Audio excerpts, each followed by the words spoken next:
থেকে এটা কিন্তু একটু ভিন্ন।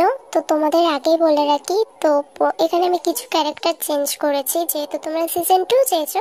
তো কিছু কিছু ক্যারেক্টার এখানে চেঞ্জ আছে, তো তোমরা বুঝে নিও। যারা দেখোনি সিজন 1টা দেখে নিও, তারপর সিজন 2 দেখো, না হলে বুঝতে অনেকটাই অসুবিধা হবে। তো এরপরে সুগা যখন তের জন্য তের পছন্দ মতো খাবারটা নিয়ে আসছে, আসার পর তেকে ওখানে আর খুঁজে পায় না। সে চারিদিকটা মানে তন্ন তন্ন করে খুঁজছে, বাট সে কোথাও খুঁজে পায় না। সে যেন পাগলের মতো বিহেভ করতে শুরু করে, সবার কাছে জিজ্ঞাসা করছে তেকে দেখেছে। তো কেউই এরকম ভাবে বলছে, মানে কেউ সঠিক উত্তর দিতে পারছে না। একমতো মানে সুগা নিজেকে আর সামলে রাখতে পারলো না, সে বুঝতেই পারলো কিছু হয়েছে তের। আর সে পুলিশের কাছে কেস করে দিল। তো কেসটা চলছিল। অন্যদিকে, তুমি আমাকে কেন নিয়ে এসছো ভাইয়া এখানে? আমি পারছি না আর। তিনটে বছর আমাকে জ্বালিয়েছিলে, তারপরে যখন তুমি ওখানে গেলে, জেলে যাওয়ার পর ওই 3 বছরে তোমার কি নিজের কাজের প্রতি একটু অনুতপ্ত না?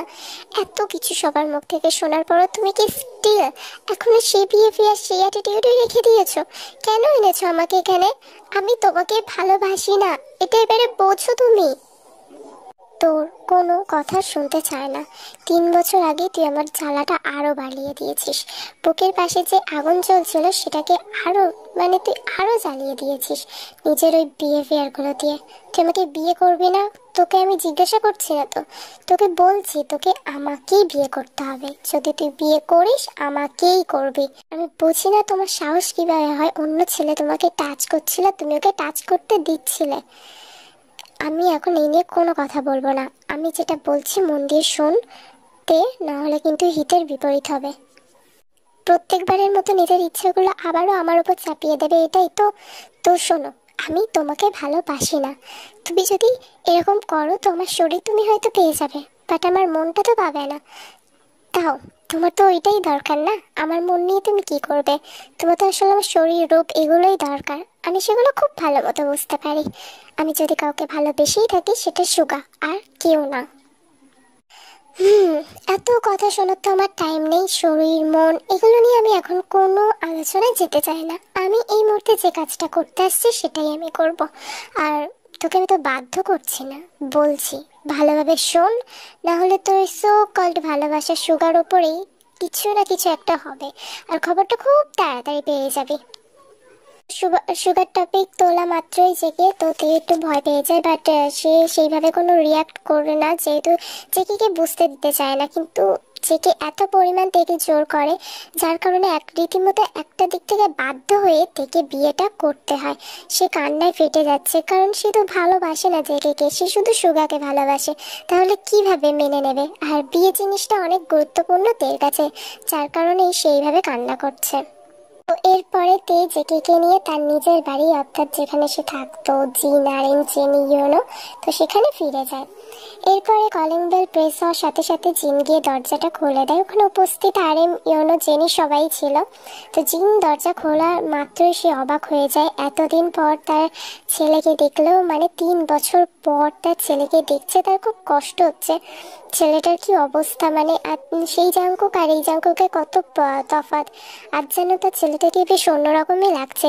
যার মুখে একটা হাসি এলো, কিন্তু মুখে হাসিটা অমিল হয়ে গেল যখন জাঙ্কুকের পাশ থেকে তে আসলো। মানে যা জিন রেগে গেল তের ওপরেও, ইনফ্যাক্ট জাঙ্কুকের ওপরেও। দুজনকে যেন বিশ্বাস করতে পারছেন, এটা কি করলো? এটা কি করেছিস তুই? তুই কেন এরকম করছিস জাঙ্কুক? এই মেয়েটার জীবনটা মানে নষ্ট করার জন্য তুই উঠে পড়ে লেগেছিস। কি করেছিস তোরা দুজন? এটা তোরা বিয়ে করে নিয়েছিস? মানে আমি বুঝতে পারছি না। তে তে তোর লজ্জা লাগলো না? একবারও ভেবে দেখলি না যে তোর আব্বা মা আমাদের কথা? একবারও ভেবে দেখলি না? সুগার কথা ভেবে দেখলি না? তুই এই জেলখাটা ছেলেটাকে বিয়ে করেছিস? তোমার ছেলের লাজ লজ্জা থাকলে তো আমরা আগেই জেনে যেতাম। 3 বছরেও একটু পরিবর্তন হয় মানুষ, ও একটুও পরিবর্তন হয়নি। যেমন পশুদের মতো আচরণ ছিল ঠিক তেমনই আছে। দেখছো তের লাইফটা কিভাবে নষ্ট করতে চাইছে? আর তেকে হয়তো ফোর্স করেছে, না হলে তে কেন বিয়ে করবে ওর মতো একটা ফালতু ছেলেকে?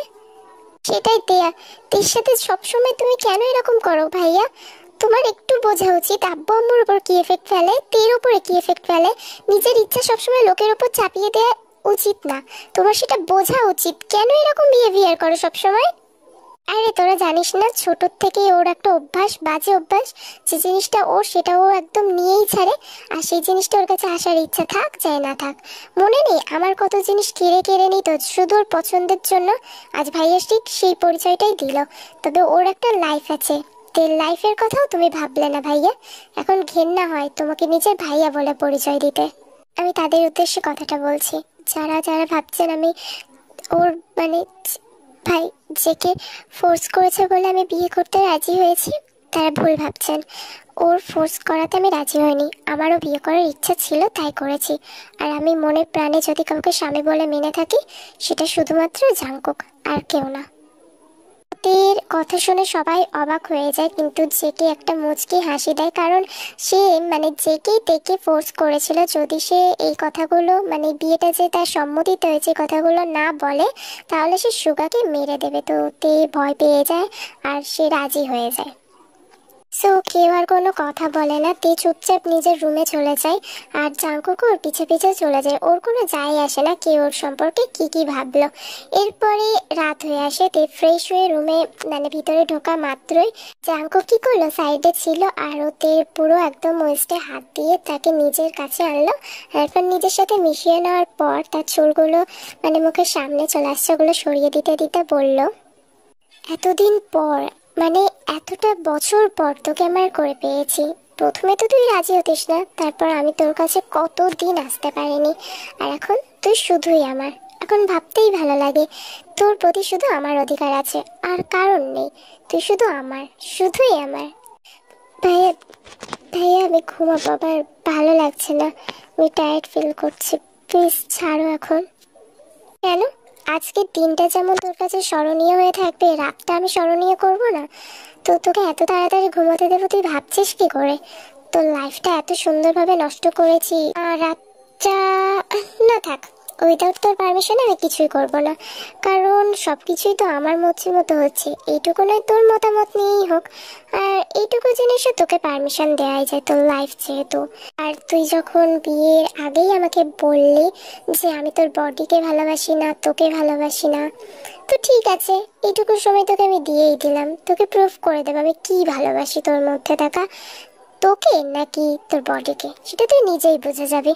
তো জেগে কিন্তু সেইভাবে কিছুই মানে তার সাথে যে ফার্স্ট নাইটে হয়ে থাকে এরকম কিছুই করলো না, জাস্ট নর্মালি। সকালে তে ঘুম থেকে উঠে নিচে চলে আসে, জেকে কোথায় গেছে ওরা কেউই জানে না। তো জিন আর আরেম একসাথে বসেছিল, তে ওখানে যায়, আর তে যা মাত্র ওরা উঠে চলে যেতে যাচ্ছিল, কিন্তু তে দুজনেরই হাত ধরে, হাত ধর বলে বসতে। তো ওরা দুজন তের দিকে না তাকিয়ে সোফায় বসে। এরপরে তে তাদের পায়ের কাছে একদম যেভাবে বসে, বসার পর বলল, তোমরা দুজন যদি আমার দিক থেকে মুখ ফিরিয়ে নাও আব্বু আম্মু, আমি কিভাবে থাকবো বলো? আমি জানি আমি অপরাধ করেছি, তোমাদের না জানিয়ে এত বড় একটা সিদ্ধান্ত নিয়েছি, কিন্তু কি করব বলো? আমি মানুষটাকে অনেক ভালোবাসি, ওনাকে হারাতে চাই না। তুই তো একদিন নিজেই বলেছিলি ও তোর লাইফ নষ্ট করছে। যতই আমাদের ছেলে হোক, ও কিন্তু আইনের চোখে, আমাদের চোখে, ইনফ্যাক্ট তোর চোখেও দোষী ছিল। তারপরে তুই ওকে কেন বিয়ে করলি? আর তার থেকে বড় কথা, ও জেলের থেকে, এখন ভুল করেছি, এখন আমি বুঝতে পারি কোনটা আমার জন্য ঠিক আর কোনটা আমার জন্য ভুল। আমার মতামত নিয়ে উনি আমার সাথে এমন একটা কাজ করেছে, তাই ওনার একার দোষ না, দোষ যদি হয়ে থাকে আমাদের দুজনের। পারলে আমাকে আর ওনাকে ক্ষমা করে দিও। কিন্তু এইভাবে তো হয় না। ওই ছেলেটা, তুই জানিস ওর সমস্যা হয়ে গেছে, ও তোকে নিয়ে কতটা সিরিয়াস হয়ে গেছে, আর ওর বিহেভিয়ার দিন দিন কেমন ক্ষিপ্ত। তুই এমন একটা মানুষের সাথে থাকতে পারবি? হ্যাঁ পারবো, আমার বিশ্বাস আছে। আর তোমাদের দুজনের কাছে আমি একটা কথা চাই, তোমরা রাখো প্লিজ। এই কথাটা রাখলেই আমি দেখবে সব কিছু ঠিক করে দেব, আর সব ঠিকও হয়ে যাবে, আমার উপর এইটুকু ভরসা রাখো। তো আরিমার জিন উৎসাহক হয়ে মানে দুজন একসাথে বললো, কি কথা? তোমরা শুধু আমার এইটুকু হেল্প করে দাও, তোমরা জাঙ্কুক ভাইয়ের করা সব অপরাধ মাফ করে দাও, আর আবার ওনাকে মেনে নাও যেভাবে মেনে নিয়েছিলে, মানে তোমাদের ছেলে হিসাবে। আমি জানি ব্যাপারটা তোমাদের জন্য অনেকটাই কঠিন হবে, কিন্তু প্লিজ আব্বু আম্মু, তোমার মেয়ের জন্য এটুকু করতে পারবে না? আমি চাই না উনি আর নিজের মধ্যে গিল্টি ফিলটা রাখুক, নাহলে উনি কিভাবে নিজের মানে এই অপরাধগুলোকে সংশোধন করবে বলো? প্লিজ তোমরা মেনে নাও না ওনাকে ঠিক আগের মতন নিজেদের ছেলে হিসাবে। তো প্রথমে কিন্তু জিন আর আরএম রাজি হচ্ছিল না, বাট তে এত ফোর্স করে, তাদের কান্নাকাটি করে, তো তারা রাজি হয়ে যায়, তারা চেষ্টা করবে বলে, তো ভালোভাবেই রাজি হয়ে যায় তারা দুজনই। আম্মু আজ আমাকে লাঞ্চের সময় এত সুন্দরভাবে ডাকছিল, তুমি কিছু বলেছো? দেখো ভাইয়া, যখন সবকিছুই হয়ে গেছে, বিয়েটাও হয়ে গেছে, আমি তোমার স্ত্রী, তুমি যখন এতই আমাকে ফোর্স করো সবকিছু করতে, তাহলে তোমাকে এবার এই সাধারণ জিনিসগুলো বুঝে নিতে হবে, কারণ তুমি ওনাদের ছেলে, আর কতদিন এইভাবে থাকবে। তোমারও বুঝিয়ে নেওয়া উচিত, আর ওনারা বুঝে নিয়েছে। যা আমাদের মধ্যে মান অভিমান ছিল সব মিটিয়ে নিও। ঠিক আছে, ঠিক আছে। তুই ঘুমাবি না? হ্যাঁ, আমি ঘুমাবো, বাট আমার তোমার থেকে একটা পারমিশন নেওয়া ছিল, এর জন্যই বসেছিলাম। অ্যাকচুয়ালি কাল আমি আমার একটা ফ্রেন্ডের বাড়ি যেতে চাই, কলেজ ফ্রেন্ড। সো আমি কি যেতে পারি? ওয়াও, এক্স্যাক্টলি, এই ভয়টাই তো তোর চোখে সবসময় দেখতে চাই। যেতে পারিস, বাট তুই জেনিকে নিয়ে যাবি। জেনি ছাড়া তুই যাবি না, বুঝতে পারলি? কিন্তু আমি একা নিজের খেয়াল নিজে রাখতে পারবো। জেনি আপু শুধু শুধু শুধু শুধু না, জেনিকে নিয়ে যেতে বলছি এই কারণে যাতে তোর দিকে কেউ নজর না দিতে পারে। তো আমার কথা যদি তুই অমান্য করিস তাহলে তোকে আমি যেতে দেবো না, দ্যাটস ইট, বুঝে নেবার। তো তের কিছু করার ছিল না, সে রাজি হয়ে যায়, কারণ জাঙ্কুক যদি তাকে যেতে না দেয়, সে যে প্ল্যান করছে সেটা সাকসেস হবে কি করে। তো সে রাজি হয়ে যায়, আর সে কি করলো, জেনিকে নিয়ে যাবে, বললো যে হ্যাঁ সে জেনিকে নিয়ে যাবে। এরপরে তে ঘুমানোর ভান করলো, আর জাঙ্কুক ঘুমিয়ে যাওয়া মাত্রই সে আস্তে আস্তে উঠে নিজের মোবাইলটা নিয়ে ব্যালকনি সাইডে চলে গেল, আর দরজা লাগিয়ে দিয়ে কাউকে একজনকে কল করলো। শোন, কাল আমি তোদের বাড়িতে যাচ্ছি, তোর সাথে অনেক কথা আছে। জানিস আমি কি পরিস্থিতির মধ্যে আছি, তোর থেকে ভালো তো আর কেউ জানবে না, বল? তুই সবই জানিস আমার ব্যাপারে, তো তোকে এবার বুঝতে হবে। আমি যা যা বলবো তুই প্লিজ সেগুলো মেনে নিস। আমার এটা লাইফের ব্যাপার, আর আমার সুগারও লাইফের ব্যাপার। আমি চাই না একটা ভুলের কারণেই লাইফগুলো নষ্ট হয়ে যাক, যেগুলো এত সুন্দর করে গড়ে উঠেছিল। তুই আমাকে হেল্প করবি, কালকে আমি ঠিক 10টার দিকে তোদের বাড়িতে পৌঁছে যাব। তে তাড়াতাড়ি করে ফোনটা কেটে চলে আসে জাঙ্কুকের পাশে, কারণ জাঙ্কুক যদি তাকে না দেখে আরও সন্দেহ করতে পারে। তো তে আসা মাত্রই জাঙ্কুক তাকে ব্যাক হাক করে আর করে ঘুমিয়ে পড়ে, তে পাশে শোয়ার পর। তো পরের দিন জেনিকে নিয়ে তে কিন্তু জিমিনদের বাসায় যায়। এবার বলে রাখি, জিমিন এই ক্যারেক্টারে কিন্তু মেয়ে, সে আগের ক্যারেক্টারে ছেলে রোল প্লে করেছিল, যেটা আমি এখন সুগাকে দিয়েছি। তো এখানে জিমিন হলো মেয়েদের একজন বান্ধবী, কলেজ ফ্রেন্ড। তো জিমিনদের বাসায় যাওয়ার পর জিমিন ওদের ভিতরে নিয়ে যায়। এবারে জেনিকে বলে 5 মিনিট অন্যদিকে যেতে, বা একটা এক্সকিউজ দেয়, একটু একা কথা বলতে চায় সে জিমিনের সাথে। তাই জেনি কি করলো, তার জিমিনের আম্মুর কাছে গেল, আর তখন জিমিনকে বলল, আমি জানি কথাটা তোকে এখন বলা ঠিক হচ্ছে না, বাট জিমিন, আমার মতে সুগার এখন সুগার এখন তোকে অনেক দরকার রে, ওর পাশে থাকিস। আর তুই হয়তো ভাবছিস আমি নিজের ভালোবাসাকে ছেড়ে কেন একটা অন্য ছেলের প্রতি, কিন্তু আমি এই বিয়েটাকে স্বীকৃতি দিতে চাই। আমি মানি এই বিয়েটা, উনি যতই আমার সাথে খারাপ আচরণ করুক, এত খারাপ ব্যবহার করুক, তারপরেও আমি ওনাকে মেনে নিতে পারবো, কারণ উনি 3 বছর আমার জন্যই জেলে গেছিলেন, আর ওনার ভালোবাসার থেকেই আমি ওনাকে সবসময় বঞ্চিত রেখেছি, অর্থাৎ ওনার মা বাবা। তো ওনার তো আমার প্রতি রাগ হওয়াটা স্বাভাবিক, আর এই রাগটাই যে কবে ক্ষোভে পরিণত হয়েছে আমি নিজেও জানি না। আস্তে আস্তে উনি যে আমার প্রতি এইরকম হয়ে যাবে আমি কোনোদিনও বুঝতে পারিনি রে। আর তারপরেও উনি আমাকে বিয়ে করেছে, আর এটা আমাকে অ্যাকসেপ্ট করতেই হবে, কারণ এই বিয়েটা আমি ভাঙতে চাই না। আর একবার হয়ে গেছে যখন, সেই জিনিসটাকে আমি ঠিক না করে থামবো না। তার জন্যই বলছি, এখন সুগার আমাকে আর কোনো দরকার নেই, তুই জাস্ট ওর পাশে থাকিস। আমি জানি যদি কেউ ওকে সামলাতে পারে এই মুহূর্তে, তুই পারবি। তুই কথা দে, তুই সুগাকে দেখে রাখবি।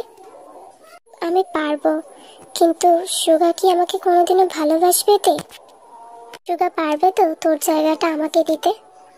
তের চোখে কিন্তু পানি চলে আসছে, বাট সে জিমিনকে দেখাতে চায় না তার ইমোশনাল দিকটা। জিমিনকে সে বলে হ্যাঁ পারবে, সব কিছু পারবে, তুই চাইলে সব কিছু সম্ভব। তো তারপরে জিমিন কি করলো, তেকে কথা দিল, আর তে জিমিনকে হাক করে খুব কান্না করছে, কারণ সুগাকে সে ভালোবাসে। কিভাবে পারবে, সে একটা প্রিয় মানুষকে অন্য কারোর কাছে তুলে দিয়েছে, কারণ সুগার এই পৃথিবীতে কেউ নেই। তো জিমিন ছিল কিন্তু তার ছোটবেলার একজন বান্ধবী। তো যদিও জিমিনের সাথে সম্পর্কটা তার অনেক বিচ্ছেদ দূরত্ব হয়ে গেছিল যখন তে তাদের লাইফে এসেছিল। তো তেকে কিন্তু সুগা অনেক ভালোবাসতো, আর তের সাথে মানে তের জন্য সে জিমিনকে টাইম দিতে পারতো না, কারণ সবসময় তের সাথেই থাকতো। এর মাঝখান থেকেই মানে জিমিনও নিজেকে সরিয়ে নিয়েছে। তে কিন্তু ব্যাপারটা পরে রিয়েলাইজ করে সে ভাবতে থাকে, গিল্ট ফিল করতে থাকতো যে সে তাদের মাঝে এসেছে। তো সুগাকেও এই নিয়ে বললে সুগা বলে সে আর এর এত কিছু ভাবার দরকার নেই, সে আর জিমিন জাস্ট ফ্রেন্ড, আর এর থেকে বেশি কিছুই না। তো সুগা কিন্তু ব্যাপারটা সেভাবে নিত না, তবে তে একটু একটু হলেও ফিল করতে পারতো। তো ঘটনা যখন ঘটে গেছে সে মনে করলো যে হ্যাঁ এইটা একটা গুরুত্বপূর্ণ সময় যেখানে এখন জিমিনই পারবে সুগাকে সামলাতে। তো সে সেটাই করলো যেটা তার মন বলেছে। জিমিন, তুই আসছিস? তুই এখানে কি করছিস? কেন অবাক হলে এতদিন পর দেখে? আসলে তোকে একটা ঘটনার কথা আমি বলতে আসছি রে। তুই আগে চল ভিতরে চল, তারপরে বলবো। এখানে সবাই আছে। ভিতরে তো আসলাম, বাট কি কথার কথা বলবি তুই? আর তুই জানিস কত বড় একটা ইনসিডেন্ট হয়ে গেছে? এর কথা বলছিস তো? তুই ফাইলটা উইথড্র করে নে, কারণ তে তে তের বিয়ে হয়ে গেছে, আর এটা আর কেউ না, জাংকুক ভাইয়ের সাথে। ওই জাংকুক আমার থেকে ফোর্স করেছে। আমি জানতাম ওর মতো ছেলেটাই এরকম কিছু একটা করতে পারে। ও আমার টেল লাইফ আগেও হেল্প করেছে, আবারও উঠে পড়ে লাগছে। আমি ওকে ছাড়বো না।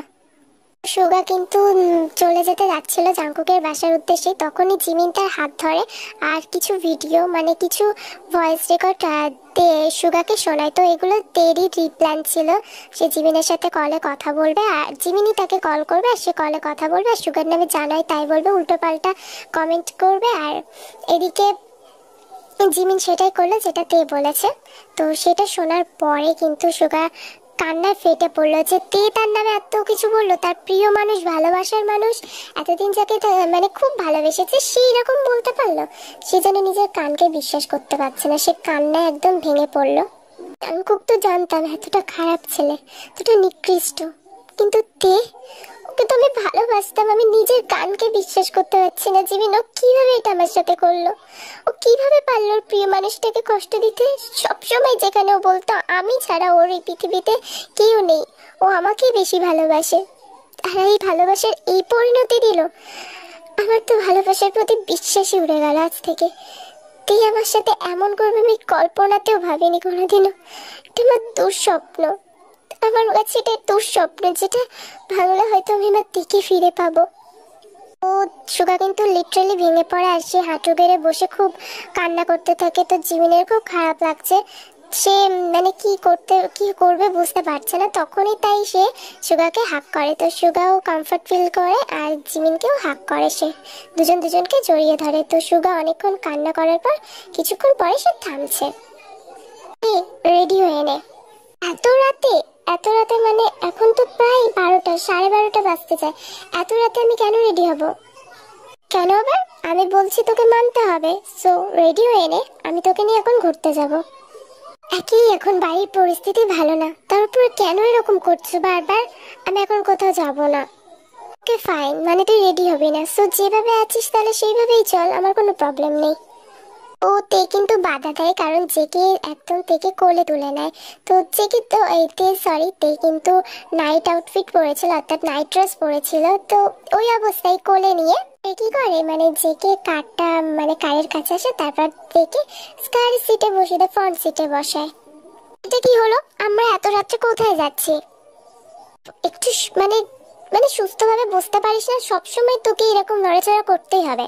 আমরা এখন লং ড্রাইভে যাচ্ছি, সেখান থেকে মানে কেউ আমাদের খুঁজে পাবে না, আমি আর তুই, আমাদের মধ্যে কেউ থাকবে না, বুঝতে পারলি?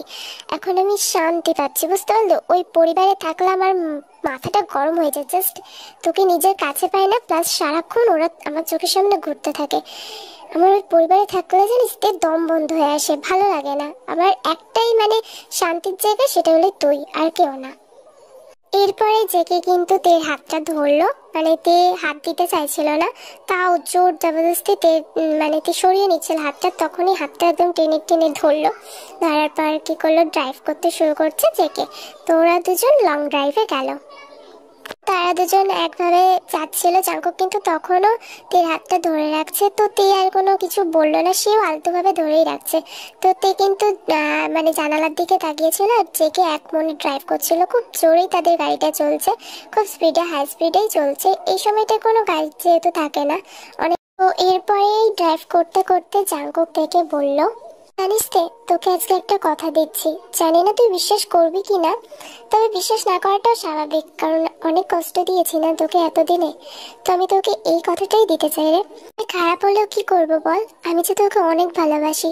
আমি পারতাম না তোকে অন্য কারোর সাথে সহ্য করতে, যার কারণে ওই রকম পাগলামোগুলো করতাম। তবে আমার মনে হয় তুই আমার ওই পাগলামোতে খুশি না, তোর খারাপ লাগে, কষ্ট হয়, বিরক্ত ফিল করিস। তুই আমাকে নিয়ে অনেক কষ্ট দিয়েছি তোকে, আমি সেগুলো এখন নিজেই ফিল করতে পারি। বাট আমি আজ একটা কথা দিতে চাই, খুব মন চাইছে তোকে সেই কথাটা দিতেও, যে আমি তোকে এতদিন অনেক কষ্ট দিয়েছি না, এবার একটা ভালো কেয়ারিং হাজবেন্ড হয়ে ওঠার চেষ্টা করব, যে তোকে একটুও কষ্ট দেবে না, সব সময় সব বিপদ থেকে আগলে রাখবে, আর তোকে সব থেকে বেশি ভালোবাসা দেবে। ও তুই বারবার সুগার নাম আমার সামনে নিবি না, আমার ভালো লাগে না তে, আমার খুব কষ্ট হয়। তোকে অন্য কারোর সাথে ইমাজিনও আমি করি না, তোকে যে আমি অনেক ভালোবাসি রে, আর আমি চেষ্টা করব তোকে অনেক ভালোবাসা দেওয়ার। তুই যেমন চাস আমি সেরকম হয়ে ওঠারই চেষ্টা করব, তবু এটা প্লিজ বলবি না তুই আমাকে ছেড়ে চলে যাবি। তে কোনো উত্তর দিল না, সে চুপচাপে থাকলো। জাঙ্কুক নিজের মতোই কথা বলছে, তে শুনছে, সে কি একটা কথা ভাবছে। জাঙ্কুকের এই কথাগুলো শুনে সে যেন একটা তাচ্ছিল্যের হাসি দিল, তার জন্য এই কথাগুলো বিশ্বাসই হচ্ছে না, জাঙ্কুক হয়তো মিথ্যে বলছে। জিমিন এরপরে সুগাদের বাড়ি আছে, কারণ সুগার মনটা এখন অনেক খারাপ। তো জিমিন ভাবলো সুগার কাছে এখন তার বেশি যাওয়া দরকার, যেহেতু তে তাকে বলেছে সুগার খেয়াল রাখতে। তো সে যখন সুগাদের বাড়িতে গেল, তার রুমে ঢুকে সে অবাক হয়ে গেছে, কারণ সিগারেট একটা হাতে আর একটাতে ড্রিঙ্কের গ্লাস। তো মানে সুগার লিটারালি অনেক ড্রিঙ্ক করছে। তো জিমিনের খুব রাগ উঠে গেল, সে একেবারে নিজের ব্যাগটা ফেললো সোফায়, তারপরে কি করলো, সিগারেটটা ধরে একদম পা দিয়ে পিষে দেওয়ার পর গ্লাসটা নিয়ে একদম মাটিতে ফেলে দিয়ে, ফ্লোরে ফেলে দিয়ে টুকরো টুকরো করে দিল। তো সুগা কিছু বলতে যাবে আর জিমিন তাকে খুব জোরে একটা থাপ্পড় দেয় আর বলে, এভাবে কেন নিজের লাইফটা নষ্ট করছিস? তে যদি পারে তোকে ভুলে গিয়ে, সবকিছু ভুলে গিয়ে একটা নতুন লাইফ মানে শুরু করতে, তাহলে তুইও পারবি, এইটুকু তোর বোঝা উচিত ছিল। আমি তোকে ছেড়ে চলে গেছিলাম কারণ তে তোর লাইফে এসেছিল আর তে তোর খেয়াল রাখছিল, কিন্তু এখন তে চলে গেছে, তাই আমার দায়িত্ব আমি ভুলিনি। সুগা, তুই ড্রিঙ্ক করবি না, আর তুই কবে থেকে এসব ধরেছিস? তুই তো সিগারেট, ড্রিঙ্ক এসব কিছুই করতিস না, কেন ভুলছিস না তুই ওকে? আর নিজের এই কষ্টটাকে কতদিন আগলে রাখবি? এগুলো দিয়ে কোনোদিনও কষ্ট বলা যায় না, শুধুমাত্র নিজের জীবনটাই নষ্ট করা যায়। আমার মতে তোর এখন মুভ অন করে নেওয়া উচিত, যা হয়েছে ভুলে যাওয়া উচিত। আমি জানি আমি যতটা সহজে বলে দিচ্ছি তোর করাটা খুব কঠিন হবে, তবু আমি একটা কথা বলবো, সিগারেট, ড্রিঙ্ক এগুলো দিয়ে কোনো কাজে আসে না, বুঝলি? এটা দিয়ে শুধু নিজের লাইফটা নষ্ট হয়। নিজের কেরিয়ারে ফোকাস কর। আমি তোকে কাউকে ভালোবাসতে বলছি না, যদি আমাকে একটু হলো নিজের ফ্রেন্ড ভেবে থাকিস না, আর যদি মনে হয় এগুলো গুড সাজেশন, তাহলে নিজের কেরিয়ারে ফোকাস কর, এইভাবে নিজের লাইফটা নষ্ট করিস না অ্যাটলিস্ট। সুগা কিন্তু জিমিনের দিকে এক পলকেই তাকিয়ে রয়েছে, কোনো কথা বলছে না। জিমিন যেভাবে বকছে সে একটু বাচ্চাদের মতো পাউট করেই তাকিয়ে রয়েছে, কারণ এই এতদিন পর জিমিন তাকে এইভাবে বকেছে, সেই কবে সে এরকম করতো। তো জিমিনের বিহেভিয়ারটা দেখে সুগার একটু একটু হাসি লাগলো। কিছুক্ষণের জন্য যেন সে সব মানে তার যত পেন, যত কষ্ট, বেদনা সব যেন ভুলে গেল, আর জিমিনের দিকেই তাকিয়ে রয়েছে। জিমিনের সেই কথা বলার ধরন, আকার, ইঙ্গিত, ভঙ্গি এগুলোর দিকেই মানে একদম নির্বাক্য হয়ে, দৃষ্টিমুগ্ধ হয়ে একদম তাকিয়ে রয়েছে।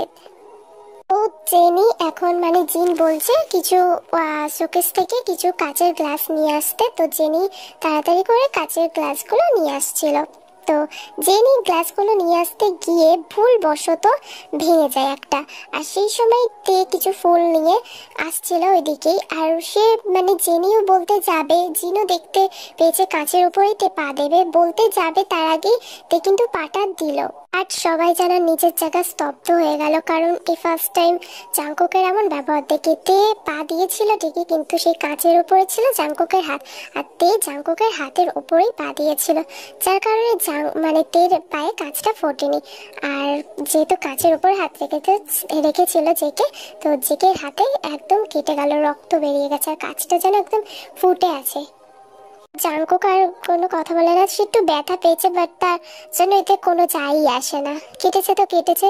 তো সে আস্তে তারপরে উঠে যায় আর থেকে বলে, আমি অনেক কষ্ট দিয়েছিলাম, বলেছিলাম না আমি এরপর থেকে গুড হাজবেন্ড হওয়ার চেষ্টা করব, কিন্তু তুমি তো সেটা বিশ্বাসই করোনিতে। যাই হোক, আমি তোমাকে বিশ্বাস করিয়েই ছাড়বো, আর এবার থেকে একটু দেখে শুনে চলবে। আমি চাই না আমার থেকে আর কোনো কষ্ট পাক। মানে তে যেন নিজের কানকে বিশ্বাস করতে পারছে না জেকে এগুলো বলেছে, ইনফ্যাক্ট নিজের চোখকেও না। কারণ জেকে এমন ব্যবহার করছে, এই ছেলেটাই তো একদিন তার হাতটা নিয়ে মানে নিজের নাম লিখেছিল সেই কাঁচ দিয়ে কেটে, আজ এতটা কষ্ট করলো। তো তে চোখে পানি চলে আসছে। তো সত্যি কি জেকে পরিবর্তন হচ্ছে এটা ভেবেই তার খুব খারাপ লাগছে, কষ্ট হচ্ছে। তো তের জন্য হচ্ছে এটা ভেবেই ভালোও লাগছে। তো তে তারপরে ফুলগুলো রেখে ফার্স্ট এড বক্সটা নিল, নেওয়ার পরে জেকে রুমে গেল। রুমে যাওয়ার পর দেখলো জেকে ওই হাত রক্ত পড়েই যাচ্ছে, সে ল্যাপটপে কিছু টাইপ করছে।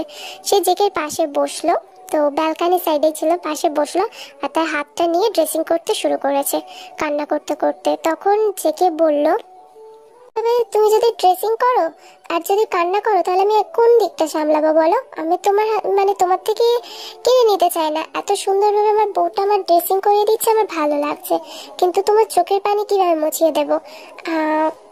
প্লিজ কান্না করো না, তোমার কান্না দেখতে ভালো লাগছে না। যদি তোমাকে কেউ কাঁদায় সেটা একমাত্র আমি, আদারওয়াইজ কেউ কাঁদাবে না। তুমি কান্না করছো কেন? ব্যথা তো আমি পেয়েছি, তুমি তো পাওনি। কি হলো তে? তে কোনো কথা বলছে না, সে ফোপাতে ফোপাতে মানে ড্রেসিংটা করছিল। তার কি জানি কেন কষ্ট ছিল সে নিজেও জানে না।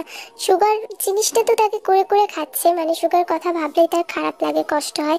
নিজের প্রিয় মানুষকে স্যাক্রিফাইস করেছে, অন্যদিকে জাংকুকের এমন ব্যবহার দেখেও তার খারাপ লেগেছে। সে তো অনেক সফট হার্টেড পার্সন, তো জাংকুক তার কারণে ব্যথা পেয়েছে, এটা ভেবে তার খারাপ লেগেছে আসলে। কি হলো, তুমি এখনো ঘুমাওনি? এভাবে কি করছো, একবার এদিকে একবার ওইদিকে ফিরছো কেন? ঘুম আসছে না? এখন যেটা বলবো সেটা তো করে দিবি না, মানে করে দেবে না, তারপরও কেন জিজ্ঞাসা করছো? আসলে আমার মাথাটা ব্যথা দিচ্ছে। সারাদিন যদি তুমি আমার কথাই ভাবো তো মাথা তো ব্যথা দিবেই, তাই না? একটু তো রেস্ট দিতে পারো নিজের ব্রেনটাকে আমার কথা ভাবার থেকে। জেকে কিন্তু মুচকি হাসলো, কিন্তু তে হাসলো না। সে যেন একটা রাগী লুক নিয়েই মানে জেকের দিকে তাকিয়েছে। তার কোনো কষ্ট হচ্ছে, সে বললো না কেন তেকে, এটা ভেবে। এরপরে তে কি করলো, জাংকুকের পাশে গিয়ে বসলো আর জাংকুকের মাথাটা তার কোলের উপর নিল। নেওয়ার পর সে আস্তে আস্তে বেলি কেটে দিতে থাকলো, আর জাংকুক ওই অবস্থায় তের কোলে মাথা রেখে ঘুমিয়ে পড়েছে। 6 months later, সুগার জিমিন এখন একটা পার্কে আছে।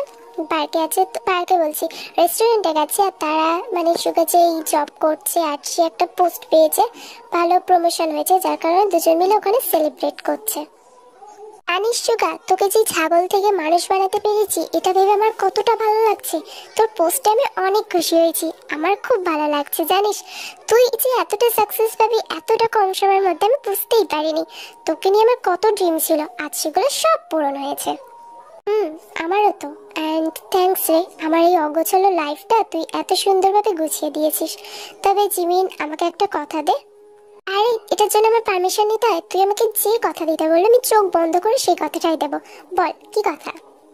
জিমিন, তুই প্লিজ তের মতো করে আমাকে ছেড়ে চলে যাস না, আর আমি ওই দ্বিতীয় আঘাতটা নিতে পারবো না, প্লিজ রে। জিমিন কোনো কথা বললো না, তার চোখে পানি চলে আসছে। সুগাও কিন্তু জিমিনের দিকে তাকিয়ে একটু ছলা ছলা চোখ নিয়ে তাকিয়ে রয়েছে। তো জিমিন মাথা নাড়লো আর বললো হ্যাঁ, সে কোনোদিনও তাকে ছেড়ে যাবে না। তার হাতের উপর হাত রাখলো। সে তের ব্যাপারটাও বোঝে, কিন্তু এই মানুষটাকে সে ভালোবেসে ফেলেছে। এখন কোনো কোনো এর জন্যই সে হারাতে চায় না, একবার হারিয়েছে আর হারাতে চায় না। ওদিকে তে কাজ করছিল, তখন জাংকুক তার কাছে আসে আর বলে, 1 মিনিট দাঁড়াও। এতদিন হয়ে গেছে, আমি তোমার যতটা সম্ভব নিজেকে চেঞ্জ করছি। এখন আমি অনেক চেঞ্জ হয়ে গেছি, আগের মতো আমি অত ক্ষিপ্ত নেই। সেই সাইকোটা আর এখন আমার মধ্যে থাকে না।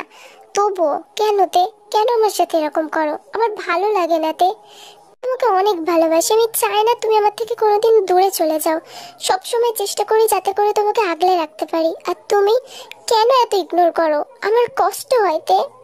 কষ্ট তো আমারও হয়েছিল যেদিন আপনি আমার ভালোবাসার মানুষের জীবনের হুমকি দিয়ে আপনি আমাকে বিয়ে করেছেন। তার জীবনের হুমকি দিয়ে আমাকে সবার সাথে মিথ্যে বলিয়েছেন, সবার কাছে খারাপ করেছেন, আমাকে মাথা নত করিয়েছিলেন। আর আমার ভালোবাসার মানুষটা, তাকে তো আমার এখন মুখ দেখাতেও লজ্জা লাগবে। তাকে দেওয়া প্রত্যেকটা কথা আমি বঞ্চিত করে আপনার সাথে সংসার করছি। কতই না ভালোই আছি আমি, তাই না? হ্যাঁ, আপনি যদি ভেবে থাকেন আমি আপনাকে ইগনোর করি, পছন্দ করি না, সেটা যদি কোনো কারণ আপনি জানতে চান, তাহলে সেই কারণটা হলো সুগা। হ্যাঁ, সুগার জন্যই আমি আপনার থেকে নিজেকে লুকিয়ে রাখি, দূরে রাখি। বুঝতে পারলেন? আমি কারণ ওকেই ভালোবাসি আর ওকেই ভালোবাসবো। ও সকাল থেকেই সুগা কিন্তু জিমিনকে প্রায় 100 বারের উপরে কল দিয়েছে, বাট জিমিন ফোন তুলছে না। দেখে সুগার খুব টেনশন হচ্ছে। সে নিজেকে বলে বুঝিয়ে পারছে না যে জিমিন ঠিক আছে ঠিক আছে, এটা ভাবছে, বাট তার মন যেন কেমন একটা হচ্ছে এই যে জিমিন ফোন তুলছে না বলে। জিমিনকে খুঁজতে খুঁজতে সে যখন তার বাড়িতে আসে, বাড়িতেই চলে আসে, তো তার আম্মু বলে জিমিন ওপরের রুমে আছে। তো রুমে যাওয়া মাত্রই সুগা জিমিনের কাছে যায় আর তার কাছে কাছে এসে তাকে খুব জোরে একটা থাপ্পড় দেয় আর ফোন তুলছে না কেন বলে খুব বকা দিতে থাকে। জানিস কতটা টেনশন করছিলাম আমি, তুই কল রিসিভ কেন করছিলিস না? তোকে নিয়ে আমি কতটা সিরিয়াস, তুই বুঝিস না? আমার ভালো লাগছিল না, জানিস কেমন হচ্ছিল? কিছুক্ষণের জন্য মনে হচ্ছিল আমি আমার জিমিনকে হারিয়ে ফেলছি, ঠিক আগের বারের মতো। কেন এরকম করিস তুই? আমাকে কষ্ট দিতে, টেনশন দিতে তোর ভালো লাগে, তাই না? কেন আমি কল রিসিভ করছিলাম না তাতে তোর কি এসে যায়? তুই তো সবসময় বলিস তুই শুধু তেকেই ভালোবাসিস, আমাকে তো আর বাসিস না। তাহলে আমার প্রতি এত উইক পয়েন্ট কিসের রে? তো সুগা কি করলো, জিমিনকে নিজের বুকে জড়িয়ে ধরলো। জিমিন অবাক হয়ে গেছে সুগার আমার রিয়াকশন দেখে, বাট একদম গুরুত্বপূর্ণ টাইমে সে কিছু বলে মুড নষ্ট করতে চায় না। তো সেও কিন্তু হাক করলো, হাক ব্যাক করলো। এরপর সুগা জিমিনকে বলল, হ্যাঁ হয়তো এটা ঠিক, ফার্স্ট লাভকে কেউ বলতে পারে না, তুই আমার ফার্স্ট লাভ। ওকে ছাড়া আমি থাকবো কোনোদিনও কল্পনাও করতে পারিনি। ওকে আমি কতটা ভালোবাসি এটা আমি কাউকে বোঝাতে পারবো না। তুই হয়তো ওর জায়গা নিতে পারিসনি, বাট তোর আমার মনে তোর জন্য জায়গাটা অনেক হয়ে গেছে রে জিমিন। আমি তোকে ভালোবাসি, আর তুই যখন নিজের লাইফটা নতুন করে শুরু করছিস তাহলে আমি কেন পারবো না? আমিও পারবো। আর সেটা ভরসা তুই আমাকে জুটিয়েছিস। তারপরে আমি তোকে ছেড়ে দেব, তোকে আমার থেকে দূরে রাখবো ভাবছিস কি করে? আই লাভ ইউ পাগলি। ওই যে 5% ভালোবাসাটা তোর জন্য জমিয়ে রাখছিস, ওটা নিয়ে পুরো 100% আমি করে নেবো, চিন্তা করিস না। And I love you too পাগল। ও জিমিন কিন্তু মাইন্ড করলো না, কারণ সে তের কথাও রাখতে পেরেছে আর তে যা বলেছে সেটা সত্যি হয়েছে ভেবে সে খুশি। এখন সে সুগাকে পেয়েছে, তো এইসব কথা মাইন্ড করলো না। যদিও মেয়েদের একটু জেলাসিটা বেশিই থাকে, তো খারাপ তো অবশ্যই লাগছে, বাট সে ভাবলো মনে মনে সে সেই জায়গাটাও দখল করে ঠিকই নিতে পারবে। আর তারপরে জিমিন খুব টাইটলি সুগাকে একটা হাক করলো অন্যদিকে। তো তে কিন্তু ছাদে গিয়ে সে একদম রেলিংয়ের পাশে চুপ করে দাঁড়িয়েছিল। আর সেটা একটা সন্ধ্যের মুহূর্ত, গোধূলি লগ্ন, তো ওই সময়টাই দাঁড়িয়ে চুপ করে রয়েছে। তখন জাংকুক তে পিছন থেকে আসলো আর তার পাশে দাঁড়ালো। তারপর বলল, শুনতে আমি অনেক ভেবেচিন্তে এই সিদ্ধান্তটা নিয়েছি। আমার মতে তুই আমার থেকে ভালো কাউকে ডিসার্ভ করিস, সুগাকে। তুই তো অনেক ওকে ভালোবাসিস, তো আমার এখন মনে হচ্ছে আমি তোদের সাথে অনেক ভুল করেছি। তুই চাইলে তুই সুগার কাছে ফেরত যেতে পারিস। আর যদি সুগা বলে এতদিন ওই ছেলেটার কাছে ছিলে, এখন আমার কাছে ফিরে আসছো ও ছেড়ে দিয়েছে বলে, বাট এটার জন্য আমার একটা ব্যবস্থা আছে। আমি ঠিক করে রেখেছি, তোদের প্যাচআপটা আমি করিয়ে দিয়ে আসবো। চল বল সুগা কোথায় থাকে, আমি তোকে ওর হাতে তুলে দিয়ে আসবো, পাক্কা প্রমিস। কারণ তুই আমাকে বিলিভ করবি না আমি সেটা জানি। তো তুই চাইলে তুই পুলিশ ফোর্স সবকিছু নিয়ে যেতে পারিস, আমি সুগাকে কিচ্ছু করবো না, জাস্ট তোকে ওর হাতে তুলে দিয়ে ওখান থেকে চলে আসবো। তোদের ভালোবাসাটা হ্যাপি দি এন্ডিং করে দিয়ে আসবো। তো তে কিন্তু কোনো কথা বলে না, সে একটু রাগি রাগি ভাব নিয়ে জাঙ্কুকের দিকে তাকায়। তারপর তাকে আনফর্চুনেটলি জাঙ্কুকও বুঝতে পারে না তে এটা কি করলো। সাডেনলি তে জাঙ্কুকে হাক করে, খুব টাইটলি হাক করে, আর কান্না করতে করতে বলে, যখন ভালোবাসতাম না তখন শুধু জোর দেখাতে, আর এখন ভালোবাসছি, এখন অন্য কারোর কাছে ছেড়ে দিয়ে আসবে এখন সুগার জন্য আমার লাইফে কোনো জায়গা নেই। আমি যদি কাউকে ভালোবেসে থাকি সেটা তুমি, আর আমি তোমাকে ছাড়া অন্য কাউকে ভালোবাসতে পারবো না। আর দ্বিতীয়বার ভালোবাসে কি, বারবার আমাকে একবার নিজের ইচ্ছার মতো নিয়ে আসো, একবার নিজের ইচ্ছার মতো দিয়ে আসো। আমি কি, হ্যাঁ আমি তোমার থেকে দূরে থাকতে পারবো না, বুঝতে পারলে? এখন তোমাকে না দেখে 1 সেকেন্ডও থাকতে পারি না, তোমাকে ছেড়ে থাকার কথা ভাবতেও পারি না। তুমি আমার, শুধু আমারই থাকবে। জেকে কিন্তু মুচকি হাসে আর সে মনে মনে ভাবতে থাকে, তুই আমাকে ছেড়ে দিতে চাইলে কি আমি তোকে যেতে দিতাম? এটা তোর মনে হয় তে, স্পেশালি ওই মানুষটার কাছে যাকে তুই ভালোবাসিস। তুই এতটা বোকা কিভাবে রে? আমি তোকে ছাড়া থাকতেই পারবো না, তো তোকে আমার থেকে দূরে করার প্রশ্নই আসে না। এটা তো জাস্ট তোর ভালোবাসাটা আমার প্রতি কনফেস করানোর জন্য। আমি তোকে কতটা ভালোবাসি তুই একটা ধারণাও করতে পারবি না। তুই শুধু আমার, আর কারণ না, শুধুই আমার।